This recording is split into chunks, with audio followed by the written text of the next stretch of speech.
موقف كانسيلو من المشاركة مع برشلونة أمام أتلتيكو.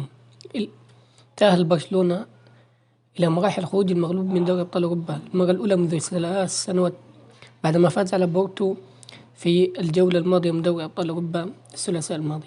ووصلت أخبار جديدة اليوم بشأن موقف نجمه البرتغالي جواو كانسيلو من اللحاق بالمباراة الحاسمة أمام أتلتيكو مدريد نهاية الأسبوع. وخرج كانسيلو من منع المباراة ممسكا بربلة ساقه عندما سقط، لكنه خرج في الدقائق الأخيرة من المباراة ليحلها محله أليخاندرو بالدي بعد أن كان كانسيلو قد انتقل للجانب الأيسر وقدم أداء رائعا حيث سجل هدفا ومهد الهدف الثاني لجواو كانسيلو. وأعلن اللاعب نفسه بأنه سيكون جاهزا لمباراة أتلتيكو مدريد في الدوري. أوضح تشافي أيضا بأن التغيير كان احترازيا وأن اللاعب كان يشعر فقط بالإرهاق.